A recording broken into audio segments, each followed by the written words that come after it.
सभी दोस्तों का स्वागत है एक बार फिर से एचपी एग्ज़ाम में। फ्रेंड्स, आज हम आपके लिए लेकर आए हैं टीजीटी आर्ट्स का टेट जो आज ही हुआ है उसका वीडियो। इसमें हम इसके जनरल सेक्शन को और इसके सोशल स्टडी वाले सेक्शन को सॉल्व करेंगे। तो उम्मीद है आपके लिए वीडियो हेल्पफुल रहेगा, जो आज एग्ज़ाम देख रहे हैं उनके लिए भी और जो और एग्ज़ाम्स की तैयारी कर रहे हैं उनके लिए भी। तो वीडियो को ध्यान से देखिएगा और लास्ट तक देखिएगा। चलिए वीडियो की शुरुआत करते हैं फ्रेंड्स। तो वीडियो की शुरुआत में पहला क्वेश्चन जो हमारे पास है वो है, भारत का बर्डमैन किसे कहा जाता है। तो भारत का जो बर्डमैन कहा जाता है वो कहा जाता है सलीम अली को, जिनके ऊपर एक मूवी भी आई थी अक्षय कुमार की शायद। तो अगला प्रश्न है, विश्व का सबसे बड़ा शीत मरुस्थल यानी कोल्ड डेजर्ट कौन सा है। और सबसे जो बड़ा कोल्ड डेजर्ट है वो है Antarctica, option C. Next question है क्वेश्चन नंबर 63 मेरे पास, जिम कॉर्बेट नेशनल पार्क में 1973 में जो प्रोजेक्ट लॉन्च किया गया वो कौन सा किया गया। तो 1973 में जो प्रोजेक्ट लॉन्च हुआ था वो हुआ था प्रोजेक्ट टाइगर। तो ये 1973 में ही लॉन्च हुआ था, जिम कॉर्बेट में भी यही हुआ था। नेक्स्ट क्वेश्चन है क्वेश्चन नंबर 64, झीलों का शहर किसे कहते हैं। झीलों का शहर कहते हैं उदयपुर को, ऑप्शन इसकी बी सही रहेगी। अगला प्रश्न है, उस प्रथम व्यक्ति का नाम बताइए जिसने दूरबीन का उपयोग आकाशीय पिंडों का अध्ययन करने के लिए किया था। तो सबसे पहले किया था गैलीलियो ने, ऑप्शन बी इसका सही आंसर है। अगला प्रश्न है, तारीख ए हिंद पुस्तक के लेखक कौन है। तो इसके लेखक हैं अल बरूनी, ऑप्शन ए इसका सही आंसर है। अगले प्रश्न को चलते हैं। अगला प्रश्न है 67, पृथ्वीराज रासो जो कविता है वो किसने लिखी है। तो पृथ्वीराज रासो जो कविता लिखी है वो लिखी है चंद्रवरदाई ने, ऑप्शन बी। अगला प्रश्न है, सूरदास ने किस भाषा में कृष्ण की प्रशंसा में कविताएं लिखी हैं। तो सूरदास जी ने ब्रज भाषा में ये कविताएं लिखी हैं, ऑप्शन ए इसका करेक्ट आंसर है। अगला प्रश्न है, नर्मदा नदी का उद्गम स्थल कहाँ पर है। तो नर्मदा नदी का उद्गम स्थल है अमरकंटक की पहाड़ियाँ, ऑप्शन इसका सी से आंसर रहेगा। अगला प्रश्न है, प्रश्न संख्या है हमारे पास 70, इनमें से किस राज्य में सिमलीपाल बायोस्फीयर रिजर्व है। और ये है उड़ीसा में, ऑप्शन सी इसका सही आंसर है। अगला प्रश्न है, भारत में मानसून की शुरुआत कब होती है। तो भारत में जो शुरुआत हो जाती है वो हो जाती है जून के शुरू जैसे में ही, ऑप्शन बी इसका करेक्ट आंसर रहेगा। अगला प्रश्न है क्वेश्चन नंबर है 72, निम्नलिखित में से कौन सा संश्लेषित रेशा है यानी कृत्रिम रेशा है। तो आर्टिफिशियल जो होता है वो होता है यहाँ पर इसमें से है वो है नायलॉन, ऑप्शन सी इसका सही आंसर रहेगा। अगले प्रश्न की ओर मूव करें फ्रेंड्स। प्रश्न है, माइक्रोवेव में उपयोग होने वाले कंटेनर किस प्लास्टिक के बने होते हैं। तो ऑप्शन जो हैं आपके पास वो बहुत सी हैं, उसका सही आंसर जो है पीपी है, प्रोली कुछ ऐसा इसका पीपी से पॉली कुछ आगे बनता है तो एग्जैक्टली मेरे को भी रिकॉल नहीं कर पा रहा हूँ, लेकिन इसके सही आंसर यही रहेगी सी। अगला प्रश्न है, बैरोमीटर द्वारा खाली स्थान मापा जाता है। तो बैरोमीटर जो है प्रेशर मापने के लिए काम आता है। प्रेशर यहाँ पर ऑप्शन में मेरे को दिख नहीं रहा है, तो इसका सही आंसर आ जाएगा इनमें से कोई नहीं। अगला प्रश्न है, ध्वनि तरंगों का संचरण किस में होता है, मतलब ध्वनि तरंगें किस किस में चल सकती हैं। तो सॉलिड, लिक्विड, गैस, ये सभी में चल सकती हैं। तो इसका सही आंसर बन जाएगा ऑप्शन डी, सभी के सभी। अगला प्रश्न है, प्रश्न संख्या है हमारे पास 76, एंडोक्राइन जो ग्लैंड होते हैं वो जो उनसे जो रसायन निकलते हैं वो उन्हें हम कहते क्या हैं। तो एंडोक्राइन ग्लैंड से जो रसायन निकलते हैं उनको हम हार्मोन कह देते हैं, ऑप्शन सी इनका सही आंसर रहेगा।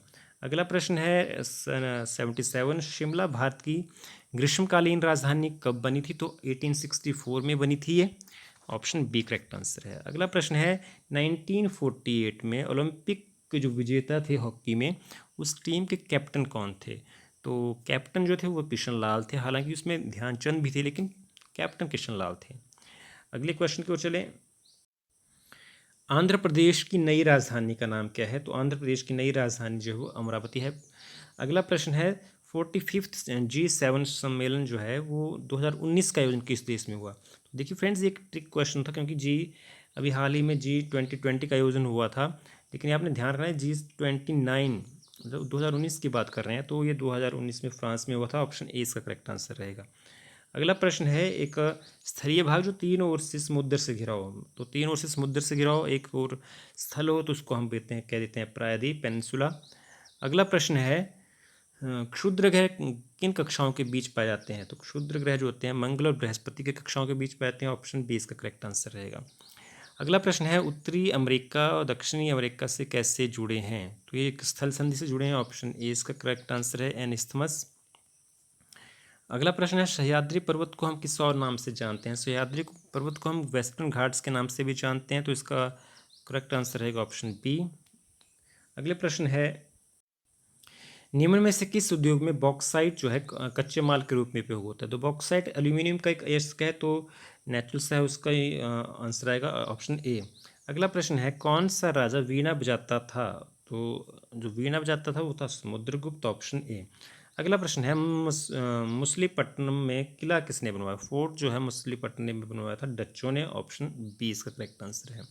अगला प्रश्न है, प्रश्न संख्या है 88, किसने अटलांटिक पार कर पश्चिम की तरफ से भारत पहुंचने का रास्ता चुना? तो अटलांटिक के जरिए जो आए थे वो आए थे Vasco da Gama, option B इसका सही आंसर है। अगला प्रश्न है, क्षेत्रफल के आधार पर भारत का विश्व में कौन सा स्थान है? तो भारत का विश्व में स्थान है 7वां, ऑप्शन बी करेक्ट आंसर है। अगला प्रश्न है, अनटचेबिलिटी इनकी अस्पृश्यता इनमें से किसके अंतर्गत एक आपराधिक प्रथा है? तो आर्टिकल 17 में आता है ये।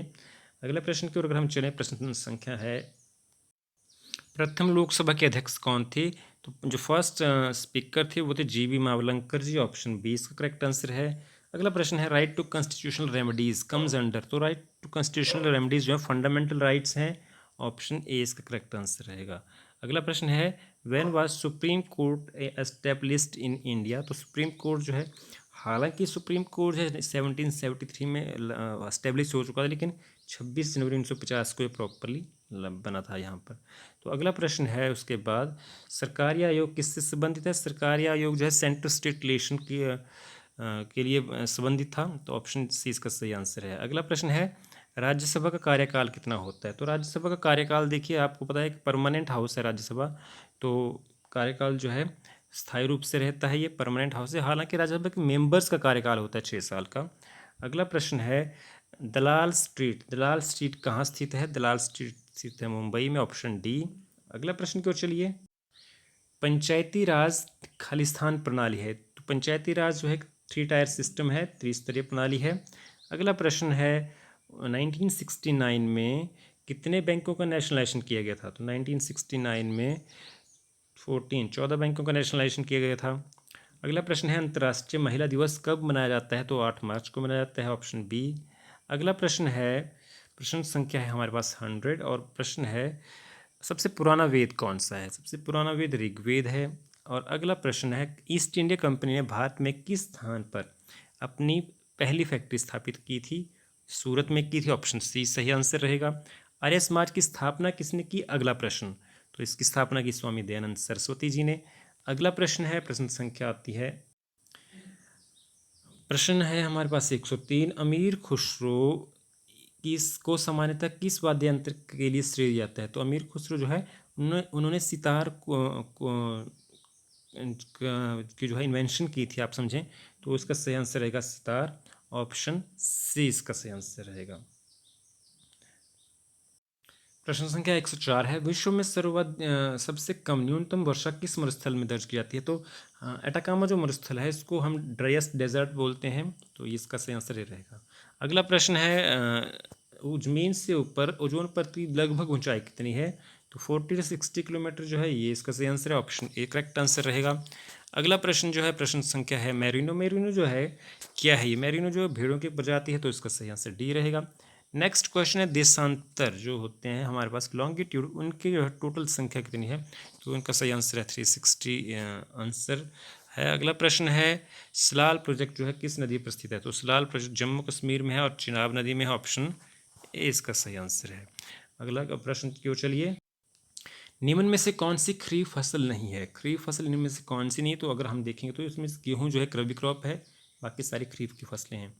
अगला प्रश्न है गंगा नदी इनमें से कौन सी स्टेट से होकर गुजरती नहीं है? तो गंगा नदी यूपी से, बिहार से, पश्चिम बंगाल सबसे गुजरती है, लेकिन हरियाणा से नहीं गुजरती है। तो ऑप्शन सी इसका करेक्ट आंसर रहेगा। अगला प्रश्न है भाभा एटॉमिक रिसर्च सेंटर कहाँ पर स्थित है? तो ये जो सेंटर स्थित है ये है मुंबई में। ऑप्शन सी सही आंसर रहेगा इसका। मूविंग हेड, क्वेश्चन नंबर 112 है हमारे पास, संविधान के अनुसार भारत क्या है? तो संविधान को जो हमें कहता है वो कहता है कि India is union of states. Option B इसका करेक्ट आंसर रहेगा। अगले प्रश्न की ओर चलें, संविधान में संशोधन का प्रावधान कौन से आर्टिकल में मिलता है? तो आर्टिकल 368 में है संविधान संशोधन का बारे में वर्णन किया गया है। अगला प्रश्न है वेदों की ओर लौटो का आह्वान किसने किया? दयानंद सरस्वती इसका सही आंसर है। अगला क्वेश्चन है मेरे पास, साम्राज्यवाद का अर्थ क्या है? साम्राज्यवाद क्या है? देखिए इसमें एक्सपेंशन भी होती है, एक्सप्लोरेशन भी होती है, कॉलोनाइजेशन भी होता है। तो इसमें सारे के सारे आ जाएंगे। ऑप्शन डी इसका सही आंसर रहेगा। अगला प्रश्न है भारत में नागरिकता का अंत किया जा सकता है? जो यहाँ पर ऑप्शन दे रखे हैं इनमें कोई भी ऑप्शन ऐसा नहीं है जिनमें से हम किसी की नागरिकता को छीन लें। तो इसका जो आंसर रहेगा वो रहेगा डी। अगला प्रश्न है जीडीपी का में पी का अर्थ क्या है? तो जीडीपी का अर्थ है ग्रॉस डोमेस्टिक प्रोडक्ट। तो इसका जो आंसर रहेगा वो रहेगा ए।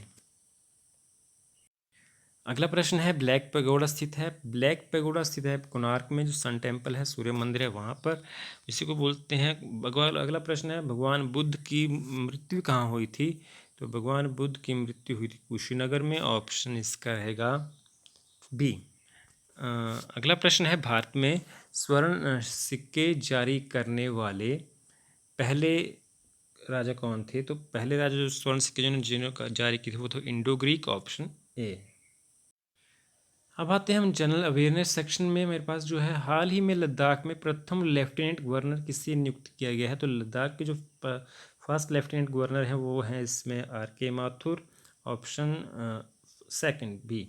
अगला प्रश्न है रविंद्रनाथ टैगोर को किस वर्ष साहित्य का नोबेल पुरस्कार प्रदान किया गया था? तो 1913 में प्रदान किया गया था ये। ऑप्शन सी इसका करेक्ट आंसर रहेगा। अगला प्रश्न है हमारे पास, क्वेश्चन नंबर है हमारे पास 123, संस्कृत भाषा को हम किसी और नाम से भी जानते हैं और क्या नाम है? तो संस्कृत भाषा को देखिए हम सभी जानते हैं, उसको हम देववाणी भी कहते हैं। ऑप्शन डी करेक्ट आंसर रहेगा। अगले प्रश्न की ओर अगर हम चलें, भाखड़ा बांध किस नदी पर बना है? तो भाखड़ा बांध बना है सतलुज नदी पर। ऑप्शन बी इसका करेक्ट आंसर रहेगा। अगला प्रश्न है केंद्र सरकार द्वारा दो भूतपूर्व मंत्रालयों जल संसाधन, पेयजल और स्वच्छता मंत्रालयों को मिलाकर एक नया मंत्रालय बनाया गया है, उसका नाम बताएं। तो आज कल अब हमें पता है आईपीएच वाला जो है सबको बोल रहे हैं जल शक्ति, तो ये जल शक्ति मंत्रालय बन चुका है। मूविंग अहेड, क्वेश्चन नंबर 126 है 2022 के कॉमनवेल्थ गेम कहाँ आयोजित किए जाएंगे? तो ये आयोजित किए जाएंगे इंग्लैंड में, और इंग्लैंड के बर्मिंघम शहर में। अगला प्रश्न है फ्रेंड्स, कौन सा दर्रा वैली ऑफ शेडोज के नाम से जाना जाता है? हालांकि फ्रेंड्स मुझे भी इस क्वेश्चन का एग्जैक्ट आंसर तो मुझे भी नहीं पता है। तो उम्मीद है आप में जो बुद्धिजीवी और विद्वान जो फ्रेंड्स मेरे इस वीडियो को देखेंगे तो मुझे भी लाभान्वित करेंगे इसके आंसर के साथ। हालांकि मुझे पता लगेगा तो मैं आपको कमेंट सेक्शन में कहीं ना कहीं इसका आंसर आपको दे दूंगा, लेकिन अगर आपके पास इसका सही आंसर है तो आप कमेंट करके ज़रूर बताइएगा कि वैली ऑफ शेडोज़ किसे कहा जाता है। अगला प्रश्न है 128, चीनी यात्री ह्यून-त्सांग ने चंद्रताल झील को किस नाम से पुकारा था? तो लोहित्य सरोवर इसका सही आंसर है। Option A. अगला प्रश्न है प्रश्न संख्या 129, कालका शिमला रेल मार्ग पर सबसे लंबी सुरंग कौन सी है? सबसे लंबी सुरंग जो है वो है बडोग। ऑप्शन ए इसका सही आंसर है। अगला प्रश्न है लेडी ऑफ केलोंग क्या है? लेडी ऑफ केलोंग जो है क्या है? एक प्रसिद्ध ग्लेशियर है। Option D. अगला प्रश्न है किस देश को हजार झीलों की भूमि कहा जाता है? तो फिनलैंड को कहते हैं। और ऑप्शन इसका बी सही आंसर रहेगा। अगला प्रश्न है किस देश के साथ भारत की सबसे लंबी तटरेखा जमीनी जो सीमा है वो साझा करता है? तो बांग्लादेश के साथ करता है। अगले प्रश्न की ओर चलते हैं फ्रेंड्स। तो लेकिन फ्रेंड्स अगर हमारा ये एफर्ट आपको अच्छा लगे तो वीडियो को लाइक ज़रूर करिएगा और चैनल को हमें सब्सक्राइब भी करिएगा अगर आपको हमारा ये वीडियो अच्छा लगे। अगले प्रश्न को चलते हैं, निम्न में से कौन संयुक्त राष्ट्र सुरक्षा परिषद का स्थायी सदस्य नहीं है? तो भारत इसमें जो है वो नहीं है। Option B. अगला प्रश्न है इनमें से कौन सा वंश नौसैनिक शक्ति के लिए प्रसिद्ध था? तो ये जो है ये चोल वंश है, ऑप्शन बी इसका सही आंसर रहेगा। अगला प्रश्न है, पृथ्वी इन दो ग्रहों के बीच में स्थित है। तो पृथ्वी के एक साइड को मंगल ग्रह है और एक को शुक्र ग्रह है, तो मंगल और शुक्र ऑप्शन इसका बनता है ऑप्शन बी। अगले प्रश्न की ओर अगर हम मूव करें, प्रश्न देखें, भूमध्य रेखा पर एक दिन की अवधि कितनी होती है? तो ये नियरली होती है 12 घंटे, 12 आवर। अगला प्रश्न है, गायत्री मंत्र में किस देवता या देवी की पूजा उपासना की गई है? तो इसका सही आंसर जो है वह सन सूर्य की। अगला प्रश्न है, किस देश की 3 राजधानियां हैं? 3 राजधानियां हैं दक्षिण अफ्रीका की, ऑप्शन इसका डी करेक्ट आंसर रहेगा। अगले प्रश्न की ओर चलते हैं, प्रश्न संख्या 139 और प्रश्न है, कीर्ति स्तंभ कहाँ पर लोकेटेड है? तो कीर्ति स्तंभ जो है राजस्थान में चित्तौड़गढ़ में स्थित है, ऑप्शन बी करेक्ट आंसर रहेगा। सोडा वाटर में कौन सी गैस का प्रयोग किया जाता है? सोडा वाटर में जो गैस होती है वो कार्बन डाइऑक्साइड गैस होती है, ऑप्शन बी करेक्ट आंसर रहेगा। अगला प्रश्न है, a child is the father of man. ये पंक्तियाँ जो हैं बहुत फेमस हैं और किसने लिखी हैं? तो इसका सही आंसर है विलियम वर्ड्सवर्थ, ऑप्शन डी। अगला प्रश्न है, प्रश्न संख्या 142 है, स्वतंत्रता आंदोलन में किस क्रांतिकारी की मृत्यु अनिश्चितकालीन भूख हड़ताल से हुई थी? और इसका सही आंसर है जतिन दास। अगला प्रश्न है, गुरु अर्जुन देव सिखों के कौन से गुरु हैं? तो ये हैं गुरु पांचवें, ऑप्शन डी। अगला प्रश्न है, किस इनमें से कौन शरीर के लिए विटामिन डी को उत्पन्न करता है? तो हमें विटामिन डी हमें पता है सनलाइट में मिलती है, सनलाइट से जो है सूरज से की रोशनी से उसकी जो हमारी स्किन है वो इसको कर देती है मैन्युफैक्चर। तो आंसर आएगा इसका ऑप्शन बी, त्वचा। अगला प्रश्न है, प्रश्न संख्या 145 जो प्रश्न है, विटामिन सी का रासायनिक नाम क्या है? और विटामिन सी का रासायनिक नाम है सिट्रिक एसिड। अगला प्रश्न है, जैन धर्म में कितने तीर्थंकर होते थे? सॉरी हैं 24 है टोटल मिला के, उसके बाद बंद हो गए थे। अगला प्रश्न है, फिलेटेली क्या होती है? फिलेटेली होती है कलेक्शन ऑफ स्टैम्प्स, टिकटों को, डाक टिकटों को अगर आप इकट्ठा करते हैं उसको हम बोलते हैं फिलेटेली। अगला प्रश्न है, प्रश्न संख्या हमारे पास है 148, कौन सा देश मैग्सेसे अवार्ड प्रदान करता है? तो मैग्सेसे अवार्ड जो है ये संबंधित है फिलीपींस से, ऑप्शन ए करेक्ट आंसर रहेगा। अगला प्रश्न है, मोहिनी अट्टम प्रसिद्ध नृत्य कहाँ का है? तो ये है केरला का। और देखिए इस जो बुकलेट है इसका मेरे पास लास्ट क्वेश्चन है और वो है अर्जुन अवार्ड से संबंधित। और क्वेश्चन है कि अर्जुन अवार्ड कब शुरू किए गए थे देना? तो ये 1961 में 1961 में देना स्टार्ट किए गए थे। तो ये तो था फ्रेंड्स ये आज का टैट का पेपर। उम्मीद है ये वीडियो आपको पसंद आई होगी, हमारा ये एफर्ट आपको अच्छा लगा होगा। वीडियो पसंद आए तो इसको लाइक ज़रूर करिएगा और अपने फ्रेंड्स के साथ भी शेयर कर लीजिए ताकि उनको भी बेनिफिट मिल जाए, वो भी अपने अपने मार्क्स चेक कर सकें। हो सकता है इसमें आपको कोई लगे कि क्वेश्चन गलत दिया है हो हालांकि मैंने अपनी जितनी मेरे पास जानकारी है उसके हिसाब से इसको करेक्ट आंसर ही दिए हैं, लेकिन फिर भी अगर आपको ऐसा लगता है तो आप कमेंट करके ज़रूर बताइएगा। और एक क्वेश्चन जो इसमें रह चुका है उसका भी अगर आपके पास सही आंसर है तो आप ज़रूर बताइएगा। बहुत जल्द मिलेंगे हम किसी और वीडियो में, तब तक आप पढ़ते रहिए। आप सभी के लिए मेरी ओर से शुभकामनाएं। धन्यवाद।